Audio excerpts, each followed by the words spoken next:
책을 읽지 않는 사람과 읽을 수 없는 사람은 차이가 없다. 1860년 독일 프랑크푸르트, 평생 5,000권이 넘는 책을 읽은 한 철학자가 죽음을 앞두고 남긴 말이다. 그의 서재에는 여러 나라의 언어로 된 책들이 가득했다. 그리스어, 라틴어, 영어, 프랑스어, 이탈리아어, 스페인어까지 모두 7개 국어로 된 책들이었다. 그러나 그는 말했다. 독서는 다른 사람이 생각한 것을 따라가는 행위일 뿐이다. 아르투어 쇼펜하우어. 그는 평생을 책과 함께 살았지만 동시에 독서를 경계했다. 모순처럼 보이는 이 태도 속에 진정한 지혜가 숨어 있다. 쇼펜하우어는 당대 최고의 독서가였지만 맹목적인 독서를 가장 경계했다. 그는 베를린 대학에서 헤겔과 같은 시간에 강의를 열었지만 학생들은 모두 헤겔에게 갔다. 그의 강의실은 텅 비어 있었다. 실패한 교수, 인정받지 못한 철학자, 세상과 단절된 염세주의자. 사람들은 그를 그렇게 불렀다. 하지만 쇼펜하우어는 개의치 않았다. 그는 매일 아침 일어나 산책을 하고 돌아와서 책을 읽었다. 점심을 먹고 다시 산책을 하며 생각에 잠겼다. 저녁이 되면 오페라를 보거나 플루트를 연주했다. 그리고 다시 책을 읽었다. 60년이 넘는 세월 동안 이 루틴은 단 하루도 깨지지 않았다.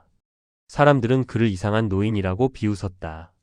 친구도 없고 가족도 없이 개 한 마리와 살아가는 외로운 철학자라고 손가락질했다. 그러나 그가 죽고 나서 세상은 깨달았다. 그의 책 의지와 표상으로서의 세계가 전 유럽을 휩쓸었다. 니체는 그를 스승으로 삼았고 프로이트는 그의 무의식 이론에서 영감을 얻었다. 톨스토이는 그의 책을 읽고 인생관이 바뀌었다고 고백했다. 아인슈타인은 그를 인류 역사상 가장 위대한 사상가 중 한 명이라고 평가했다. 살아생전 인정받지 못했던 철학자가 죽은 후에야 빛을 발한 이유는 무엇일까? 그것은 그가 단순히 많이 읽은 사람이 아니라 깊이 생각한 사람이었기 때문이다. 오늘 우리는 쇼펜하우어가 평생 강조했던 독서와 사색의 진짜 의미를 들여다볼 것이다. 책을 읽으면서도 왜 당신은 변하지 않는지, 지식은 쌓이는데 왜 지혜는 자라지 않는지 그 답을 함께 찾아가 보자. 쇼펜하우어는 이렇게 말했다. 책을 읽는 것은 타인이 우리 대신 생각하도록 하는 것이다. 우리는 단지 그의 정신적 과정을 반복할 뿐이다. 이것은 글을 배우는 소년이 교사의 펜 자국을 따라가는 것과 같다. 많은 사람들이 독서를 신성시한다. 책을 많이 읽으면 지혜로워진다고 믿는다. 그러나 쇼펜하우어는 정반대로 말한다. 과도한 독서는 정신을 타인의 생각으로 채우는 것일 뿐이다.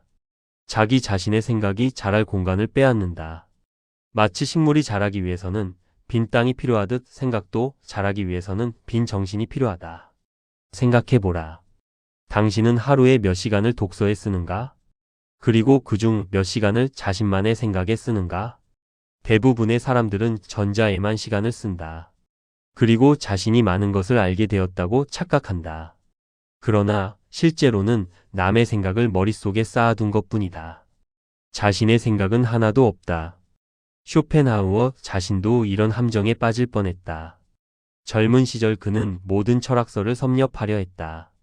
플라톤부터 칸트까지, 고대 그리스 철학부터 동양의 우파니샤드까지 그는 모든 것을 읽으려 했다.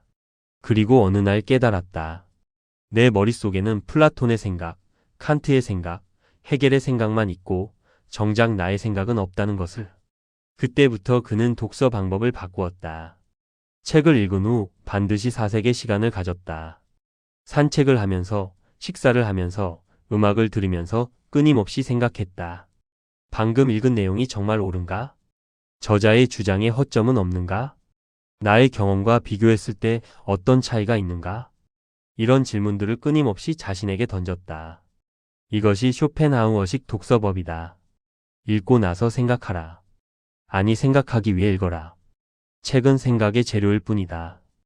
요리사가 재료를 가지고 요리를 하듯 독서가는 책을 가지고 자신만의 생각을 요리해야 한다.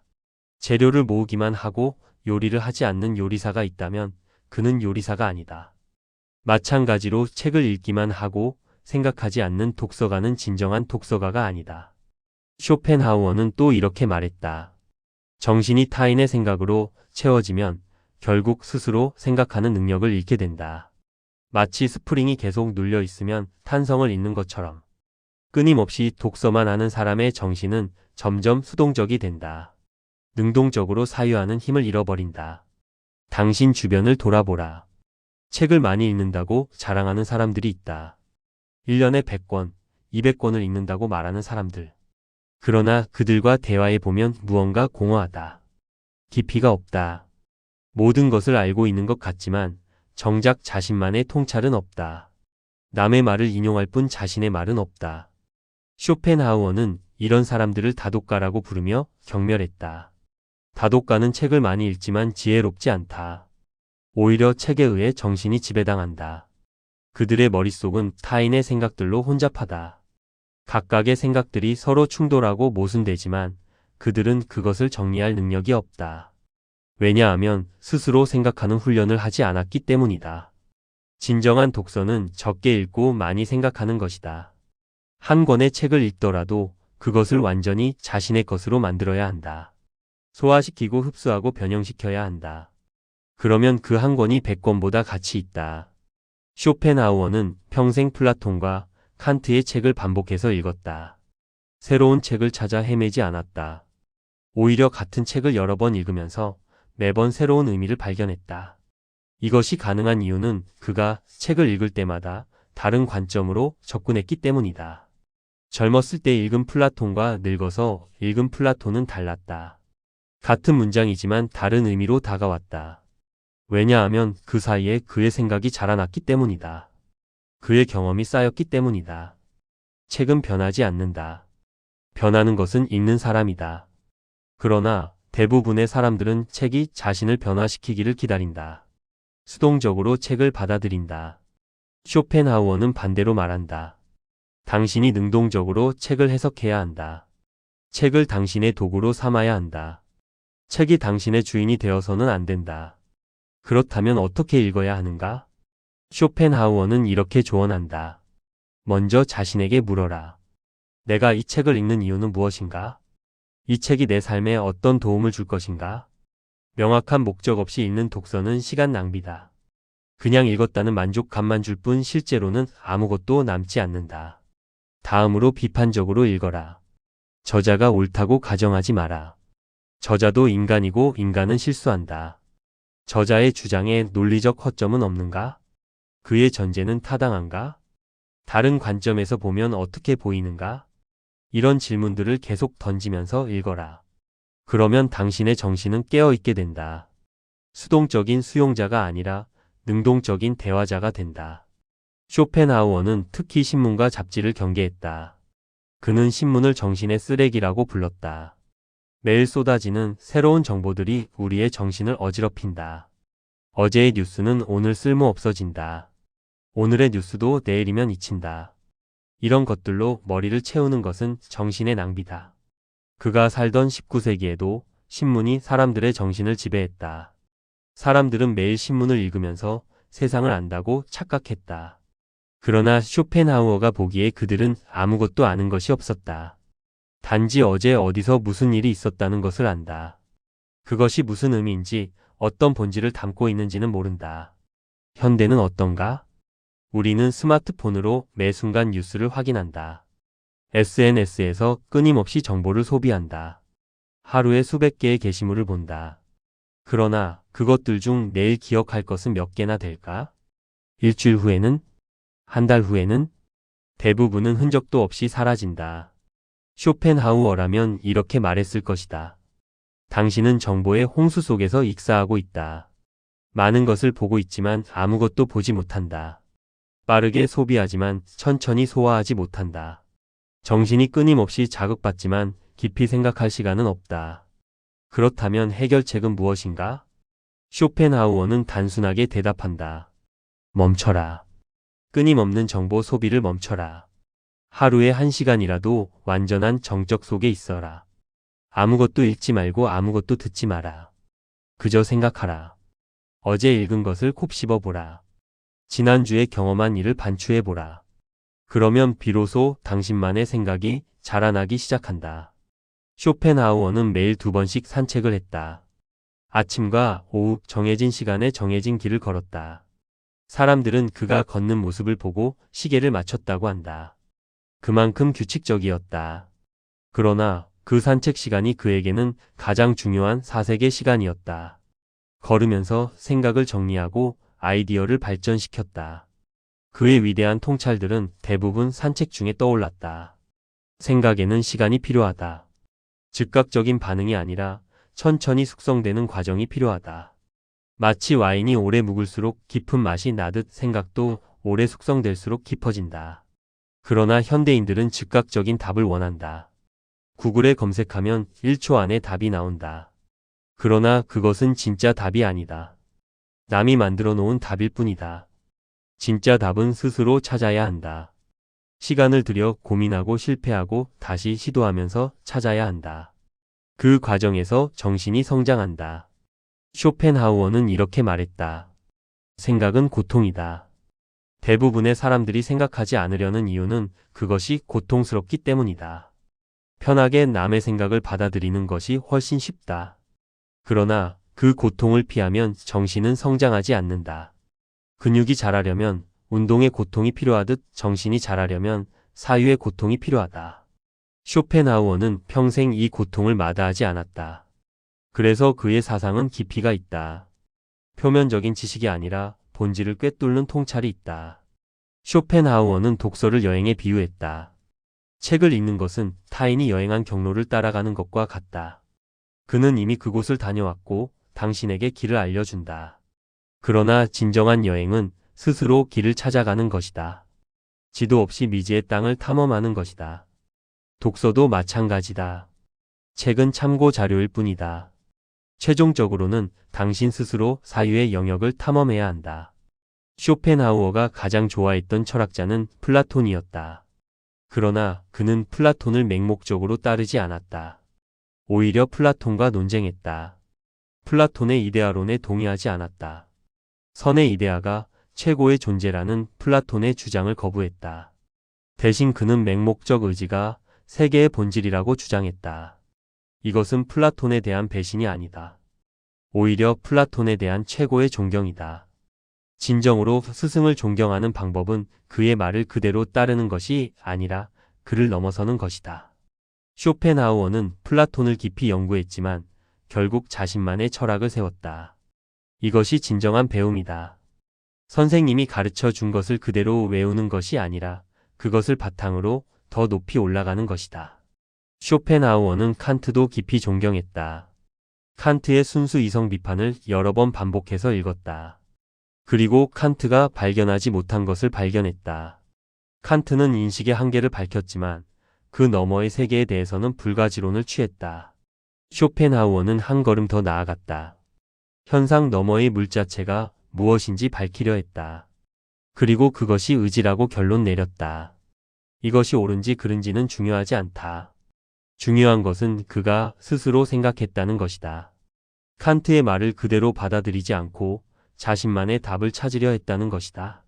그래서 그의 철학은 단순한 칸트의 아류가 아니라 독자적인 체계를 갖췄다. 현대의 많은 독서가들은 유명한 저자의 말을 금과 옥조처럼 여긴다. 베스트셀러 작가가 하는 말은 무조건 옳다고 생각한다. 그러나 쇼펜하우어는 말한다. 유명하다고 해서 진리는 아니다. 오히려 대중에게 인기 있는 생각일수록 의심해 봐야 한다. 진리는 소수만이 이해한다. 대중은 편안한 거짓말을 선호한다. 쇼펜하우어 자신이 그 증거다. 그의 책은 출간되자마자 완전히 무시당했다. 의지와 표상으로서의 세계는 초판이 거의 팔리지 않았다. 비평가들은 그를 이상한 사람 취급했다. 대학에서도 환영받지 못했다. 그러나 시간이 지나면서 소수의 사람들이 그의 가치를 알아보기 시작했다. 그리고 그가 죽은 후 그의 사상은 전 세계로 퍼져나갔다. 진리는 즉각적인 인정을 받지 못한다. 편견과 싸워야 하고 기득권과 충돌해야 한다. 쉬운 길이 아니다. 그래서 대부분의 사람들은 진리를 추구하지 않는다. 남들이 인정하는 것, 안전한 것, 검증된 것만 받아들인다. 그러나 그런 태도로는 결코 새로운 것을 발견할 수 없다. 쇼펜하우어는 독창성을 가장 중요하게 여겼다. 남의 생각을 모방하는 것이 아니라 자신만의 생각을 만들어내는 것. 이것이 진정한 사유다. 그는 이렇게 말했다. 독창적인 한 줄이 모방한 100페이지보다 가치 있다. 자신의 경험에서 우러나온 한마디가 책에서 배운 수많은 지식보다 중요하다. 당신은 독창적으로 생각하는가? 아니면 남의 생각을 재탕하는가? 솔직히 답해보라. 대부분의 사람들은 후자다. SNS에서 본 명언을 인용하고 유명인의 말을 따라한다. 자신의 말은 없다. 자신의 관점은 없다. 모든 것이 빌려온 것들이다. 쇼펜하우어는 이런 사람들을 거울에 비유했다. 거울은 빛을 반사할 뿐 스스로 빛을 내지 못한다. 마찬가지로 다독가들은 남의 생각을 반사할 뿐 스스로 생각을 창조하지 못한다. 그들의 정신은 거울처럼 매끄럽지만 그것은 아무것도 담지 못한 빈 표면일 뿐이다. 진정한 사상가는 태양과 같다. 스스로 빛을 낸다. 남에게서 받은 빛을 반사하는 것이 아니라 자신의 내부에서 빛이 나온다. 쇼펜하우어는 그런 사람이 되고 싶었다. 그래서 독서보다 사색에 더 많은 시간을 투자했다. 책을 덮고 눈을 감고 생각에 잠겼다. 산책을 하면서 혼자 중얼거렸다. 밤에 잠들기 전에 하루를 반성했다. 이런 습관이 그를 위대한 철학자로 만들었다. 단순히 많이 읽은 것이 아니라 깊이 생각한 것이. 쇼펜하우어는 이렇게 말했다. 1시간 독서한 후에는 반드시 1시간 사색하라. 읽은 것을 곱씹고 의심하고 질문하라. 그러면 그것이 진정으로 당신의 것이 된다. 그러나 대부분의 사람들은 이것을 하지 않는다. 한 권을 읽자마자 바로 다음 권을 집어든다. 끊임없이 새로운 책을 찾는다. 마치 배고픈 사람이 음식을 먹는 것처럼. 그러나 음식을 소화 없이 계속 먹으면 어떻게 되는가? 배탈이 난다. 정신도 마찬가지다. 소화할 시간 없이 계속 책을 읽으면 정신이 소화 불량에 걸린다. 쇼펜하우어는 이런 상태를 정신의 비만이라고 불렀다. 머릿속에 지식이 가득하지만 그것을 활용할 수 없다. 건강한 비만은 없듯 건강한 정신의 비만도 없다. 많은 것을 알지만 지혜롭지 못한 사람들. 학벌은 높지만 판단력은 떨어지는 사람들. 그들은 정신의 비만 상태다. 쇼펜하우어가 제시하는 해결책은 간단하다. 덜 읽고 더 생각하라. 질을 추구하고 양을 버려라. 100권의 평범한 책보다 한 권의 위대한 책을 반복해서 읽어라. 그러면 그 한 권이 당신의 인생을 바꿀 것이다. 쇼펜하우어 자신이 그랬다. 그에게 가장 큰 영향을 준 책은 몇 권 되지 않았다. 플라톤의 대화편들, 칸트의 새 비판서, 인도의 우파니샤드. 이것들을 평생 반복해서 읽었다. 매번 읽을 때마다 새로운 의미를 발견했다. 왜냐하면 그 사이에 그의 생각이 성장했기 때문이다. 이것이 역설이다. 같은 책을 여러 번 읽으면 매번 다른 책이 된다. 왜냐하면 읽는 사람이 변하기 때문이다.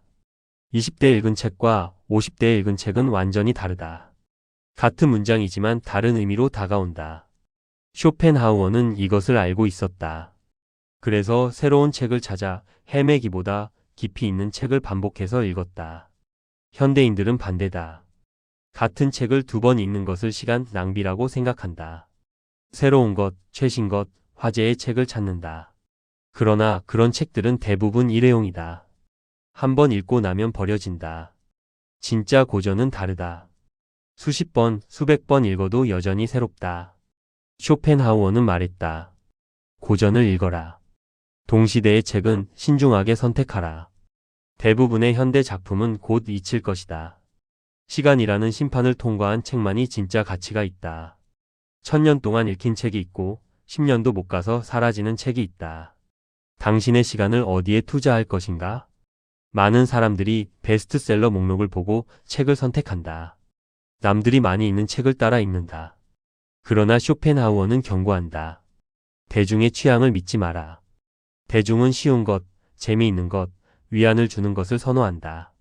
진리는 어렵고 불편하고 때로는 고통스럽다. 진정한 책은 당신을 편안하게 하지 않는다. 오히려 당신을 흔든다. 당신의 편견에 도전한다. 당신이 당연하게 여기던 것을 의심하게 만든다. 쇼펜하우어의 책이 그랬다.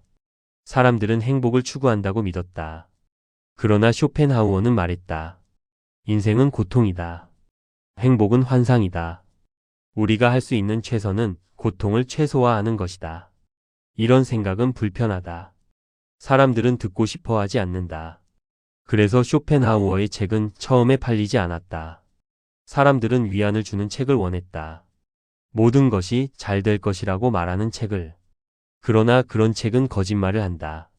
현실은 그렇지 않다. 쇼펜하우어는 진실을 말했다. 가혹한 진실을. 그리고 그 진실을 받아들이는 사람들에게 진정한 지혜를 주었다. 환상 속에서 사는 것보다 진실을 아는 것이 낫다. 비록 그 진실이 고통스럽더라도. 이것이 쇼펜하우어의 철학이었다. 쇼펜하우어는 독서와 경험의 관계에 대해서도 깊이 생각했다. 그는 이렇게 말했다. 책에서 배운 지식은 마치 의족이나 의향과 같다. 필요할 때는 유용하지만 자기 자신의 것은 아니다. 반면 경험을 통해 얻은 지식은 자기 자신의 살과 피다. 생각해보라. 당신이 수영에 관한 책을 100권 읽었다고 해서 수영을 할 수 있는가? 절대 아니다. 물에 들어가 본 적이 없다면 당신은 여전히 수영을 못한다. 책은 이론을 알려줄 뿐이다. 실제로 몸이 기억해야 진짜 아는 것이다. 인생도 마찬가지다. 인생에 대한 책을 아무리 많이 읽어도 인생을 살아보지 않으면 모르는 것이다. 사랑에 대한 책을 읽는 것과 실제로 사랑에 빠지는 것은 완전히 다르다. 고통에 대한 책을 읽는 것과 실제로 고통을 겪는 것은 다르다. 책은 대리 경험일 뿐이다. 쇼펜하우어는 특히 젊은이들이 책에만 의존하는 것을 경계했다. 젊은 시절은 경험의 시기다. 세상에 나가서 부딪혀보고 실패도 해보고 성공도 해봐야 한다. 그런데 젊은이들이 방 안에 틀어박혀 책만 읽으면 어떻게 되는가? 머리만 큰 사람이 된다. 이론은 많이 알지만 실전에서는 쓸모없는 사람. 쇼펜하우어 자신도 젊은 시절 많은 여행을 했다. 프랑스, 이탈리아, 영국을 두루 여행하며 다양한 문화를 경험했다. 그 경험들이 그의 철학의 밑거름이 되었다. 만약 그가 평생 독일을 벗어나지 않고 책만 읽었다면 그의 사상은 훨씬 협소했을 것이다. 그러나 여기서 중요한 것은 경험과 사색의 균형이다. 경험만 하고 생각하지 않으면 그것도 문제다. 많은 사람들이 다양한 경험을 하지만 그것에서 아무것도 배우지 못한다. 같은 실수를 반복한다. 왜냐하면 경험을 반성하지 않기 때문이다. 쇼펜하우어는 이렇게 말했다. 경험은 원재료다. 사색은 그것을 가공하는 과정이다. 원재료만 있고 가공이 없으면 쓸모가 없다. 마찬가지로 가공 기술만 있고 원재료가 없어도 아무것도 만들 수 없다. 둘 다 필요하다. 그래서 그는 삶의 패턴을 만들었다. 오전에는 사색하고 글을 쓴다. 점심 후에는 산책을 하며 사람들을 관찰한다. 저녁에는 오페라나 연주회에 가서 예술을 경험한다. 그리고 집에 돌아와 책을 읽고 하루를 정리한다. 경험과 사색이 균형을 이루는 삶. 현대인들은 이런 균형을 잃었다. 어떤 사람들은 경험만 추구한다. 여행을 다니고 새로운 것을 시도하고 SNS에 인증한다. 그러나 그것에서 배우는 것이 없다. 그냥 소비할 뿐이다. 다른 사람들은 책과 유튜브에만 빠져 산다. 간접 경험만 쌓는다. 실제로 세상에 나가지 않는다. 쇼펜하우어라면 양쪽 모두에게 충고했을 것이다. 경험하라, 그리고 생각하라. 책을 읽어라, 그리고 실천하라. 하나만으로는 부족하다. 둘이 결합될 때 진정한 지혜가 생긴다. 쇼펜하우어는 또한 독서의 순서에 대해서도 조언했다. 그는 말했다. 젊었을 때는 경험이 우선이다. 세상을 경험하고 인생을 살아봐라. 그런 다음 책을 읽어라. 그러면 책의 내용이 당신의 경험과 연결된다. 살아있는 지식이 된다. 반대로 경험 없이 먼저 책을 읽으면 어떻게 되는가? 그것은 빈 서랍에 물건을 넣는 것과 같다. 정리할 곳이 없다. 연결할 것이 없다. 그냥 머릿속에 떠다닐 뿐이다. 그러나 경험이 있는 상태에서 책을 읽으면 그것은 이미 있는 경험을 설명해 준다. 체계화해 준다. 깊이를 더해 준다. 쇼펜하우어가 플라톤을 읽고 감동한 이유는 그가 이미 인생의 고통을 경험했기 때문이다. 만약 그가 행복한 젊은이였다면 플라톤의 말이 와 닿지 않았을 것이다. 그러나 그는 가족과의 갈등, 사회로부터의 거부, 외로움 등을 경험했다. 그 상태에서 플라톤을 읽으니 모든 문장이 자신의 이야기처럼 느껴졌다. 이것이 독서의 비밀이다. 책은 답을 주지 않는다. 당신이 이미 어렴풋이 알고 있던 것을 명확하게 해줄 뿐이다. 당신이 경험했지만 표현하지 못했던 것을 말로 표현해 줄 뿐이다. 그래서 좋은 책을 읽으면 이런 느낌이 든다. 맞아, 바로 이거야. 내가 생각하던 게 이거였어. 반대로 경험이 없는 상태에서 책을 읽으면 그냥 정보로 남는다.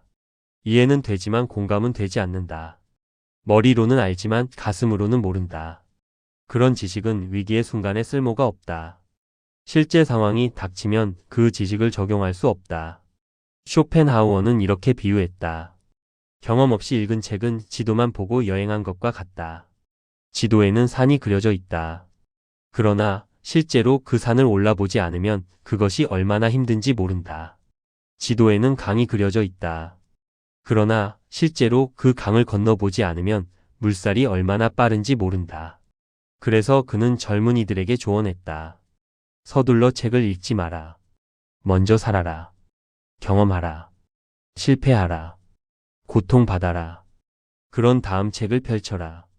그러면 책이 당신에게 말을 걸 것이다. 당신의 아픈 상처를 어루만질 것이다. 당신의 혼란스러운 생각을 정리해 줄 것이다. 쇼펜하우어는 평생 외로웠다. 가족과도 불화했고 동료들과도 어울리지 못했다. 친구라고 할 만한 사람도 거의 없었다. 그 외로움이 그를 책으로 이끌었다. 책 속에서 그는 자신과 같은 고독한 영혼들을 만났다. 플라톤도 외로웠고 칸트도 외로웠다. 그들은 수백 년, 수천 년 전에 살았지만 같은 고통을 겪었다. 책은 시간과 공간을 초월한 대화를 가능하게 한다. 당신이 21세기에 살고 있어도 2000년 전 로마의 철학자와 대화할 수 있다. 그가 느낀 외로움과 당신이 느끼는 외로움이 본질적으로 같다면 그의 위로가 당신에게도 위로가 된다. 그러나 이것은 당신이 외로움을 경험했을 때만 가능하다. 외로움을 모르는 사람에게 외로움에 대한 책은 무의미하다. 고통을 모르는 사람에게 고통에 대한 철학은 공허하다. 경험이 먼저고 독서는 그 다음이다. 쇼펜하우어는 말년에 더욱 이것을 깨달았다. 젊었을 때 읽었던 책들을 다시 읽으면서 완전히 다른 의미를 발견했다. 같은 문장이었지만 60대의 그에게는 20대 때와 전혀 다르게 읽혔다. 왜냐하면 그 사이에 40년의 경험이 쌓였기 때문이다. 그래서 그는 젊은이들에게 말했다. 너무 일찍 모든 것을 알려고 하지 마라. 때가 되면 저절로 이해하게 된다. 경험이 쌓이면 책이 저절로 열린다. 서두르지 마라. 인생은 길다. 천천히 배워도 된다. 쇼펜하우어의 독서 철학에서 마지막으로 중요한 것은 선택이다. 그는 말했다. 좋은 책을 읽는 조건은 나쁜 책을 읽지 않는 것이다. 인생은 짧고 시간은 제한되어 있다. 그러므로 신중하게 선택해야 한다. 그렇다면 어떻게 좋은 책을 구별하는가? 쇼펜하우어는 몇 가지 기준을 제시했다. 첫째, 시간의 시험을 통과한 책을 선택하라. 수십 년, 수백 년 동안 읽힌 책에는 이유가 있다. 일시적인 유행이 아니라 영원한 가치가 있다. 둘째, 대중적 인기를 의심하라. 베스트셀러가 꼭 좋은 책은 아니다. 오히려 반대인 경우가 많다. 대중은 쉬운 것을 선호한다. 깊이 있는 책은 소수만 읽는다. 쇼펜하우어 자신의 책이 그랬다. 처음에는 아무도 읽지 않았지만 시간이 지나면서 진가가 드러났다. 셋째, 원전을 읽어라. 해설서나 요약본을 피하라. 남이 씹어준 것을 먹지 말고 직접 씹어라. 플라톤에 대한 책을 읽지 말고 플라톤의 책을 읽어라. 칸트에 대한 해설서를 읽지 말고 칸트의 원전을 읽어라. 어렵더라도 직접 부딪혀라. 쇼펜하우어는 특히 자기계발서를 경멸했다. 그런 책들은 쉬운 답을 약속한다. 성공하는 법, 부자 되는 법, 행복해지는 법. 그러나 그런 것들은 환상이다. 진짜 답은 쉽지 않다. 그리고 모든 사람에게 적용되지도 않는다. 각자의 길이 다르다. 한 사람에게 맞는 방법이 다른 사람에게는 맞지 않을 수 있다. 그래서 일반화된 자기계발서는 대부분 쓸모가 없다. 차라리 위대한 인물의 전기를 읽는 것이 낫다. 그들이 어떻게 고난을 극복했는지, 어떤 선택을 했는지 보는 것이 더 도움이 된다. 쇼펜하우어는 고전을 사랑했다. 호메로스, 플라톤, 세익스피어, 괴테. 이런 작가들의 작품을 반복해서 읽었다. 매번 새로운 것을 발견했다. 그들의 작품에는 인간 본성에 대한 깊은 통찰이 담겨 있었다. 시대가 바뀌어도 변하지 않는 진리가 있었다. 현대의 독자들은 고전을 어려워한다. 문체가 낯설고 배경 지식이 필요하다. 그래서 쉬운 현대 작품을 선호한다. 그러나 쇼펜하우어는 말한다. 어려움을 피하지 마라. 어려운 책을 읽는 과정에서 정신이 단련된다. 쉬운 책만 읽으면 정신이 나약해진다. 근육을 키우려면 무거운 것을 들어야 한다. 가벼운 것만 들면 근육이 자라지 않는다. 정신도 마찬가지다. 어려운 책과 씨름해야 정신이 강해진다. 쉬운 책은 편안하지만 성장이 없다. 쇼펜하우어는 또한 번역서에 대해서도 조언했다. 가능하면 원어로 읽어라. 번역은 항상 원문의 무언가를 읽는다. 특히 문학작품은 더욱 그렇다. 시는 번역하면 시가 아니게 된다. 철학도 미묘한 뉘앙스가 사라진다. 그래서 그는 여러 언어를 배웠다. 그리스어로 플라톤을 읽고, 라틴어로 세네카를 읽고, 산스크리트어로 우파니샤드를 읽었다. 힘들었지만 그만한 가치가 있었다. 원전의 힘을 온전히 느낄 수 있었다. 물론 모든 사람이 그렇게 할 수는 없다. 그러나 최소한 좋은 번역을 선택하는 것은 가능하다. 여러 번역본을 비교해보라. 번역자의 해설을 읽어보라. 그리고 가장 원문에 충실한 번역을 선택하라. 쇼펜하우어의 독서법을 정리하면 이렇다. 적게 읽고 깊이 생각하라. 시간의 시험을 통과한 고전을 선택하라. 원전을 읽고 스스로 해석하라. 경험과 독서의 균형을 맞춰라. 그리고 무엇보다 자신만의 생각을 키워라. 그의 마지막 조언은 이것이다. 독서는 수단이지 목적이 아니다. 책을 많이 읽었다고 자랑하지 마라. 중요한 것은 당신이 그 책들로부터 무엇을 배웠는가다. 당신의 생각이 얼마나 성장했는가다. 당신의 삶이 얼마나 변했는가다. 책장에 책이 가득해도 당신의 머리가 비어 있다면 무슨 소용인가? 반대로 책은 몇 권 없어도 그것을 완전히 소화했다면 당신은 진정한 독서가다. 양이 아니라 질이다. 쇼펜하우어는 평생 이것을 실천했다. 그의 서재에는 수천 권의 책이 있었다. 그러나 그가 진짜로 읽은 책은 그중 일부였다. 나머지는 참고용이었다. 그는 몇 권의 위대한 책을 평생 반복해서 읽었다. 그리고 그것들을 완전히 자신의 것으로 만들었다. 쇼펜하우어가 세상을 떠난 지 150년이 넘었다. 그러나 그의 메시지는 여전히 유효하다. 아니, 오히려 더 절실해졌다. 정보의 홍수 시대에 우리는 더 많이 읽지만 더 적게 생각한다. 더 빠르게 소비하지만 더 천천히 소화하지 못한다. 쇼펜하우어는 우리에게 경고한다. 멈춰라. 속도를 늦춰라. 적게 읽고 많이 생각하라. 당신의 정신을 타인의 생각으로 채우지 마라. 당신 자신의 생각을 키워라. 책은 도구일 뿐이다. 진짜 목표는 지혜를 얻는 것이다. 그는 평생 외롭게 살았다. 인정받지 못했고 이해받지 못했다. 그러나 결국 그의 진가가 드러났다. 진리는 서두르지 않는다. 천천히 자신의 길을 간다. 그리고 결국 도달한다. 당신도 서두르지 마라. 남들이 읽는다고 해서 따라 읽지 마라. 베스트셀러에 현혹되지 마라. 당신만의 속도로 당신만의 책을 읽어라. 그리고 무엇보다 생각하라.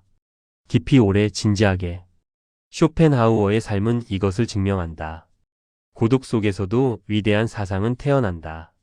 세상에 인정이 없어도 진리를 추구할 수 있다. 책은 많지 않아도 지혜로워질 수 있다. 중요한 것은 정신의 깊이다. 오늘 이야기를 듣고 나서 당신이 할 일은 무엇인가?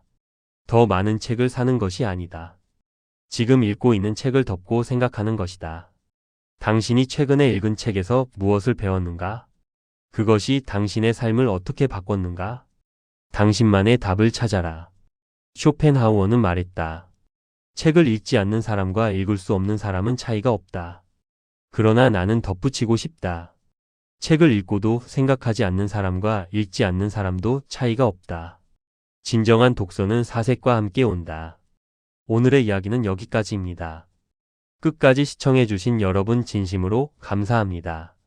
앞으로도 당신의 삶에 빛이 되는 소중한 한마디를 전해드리겠습니다. 구독과 좋아요로 마음을 나눠주세요.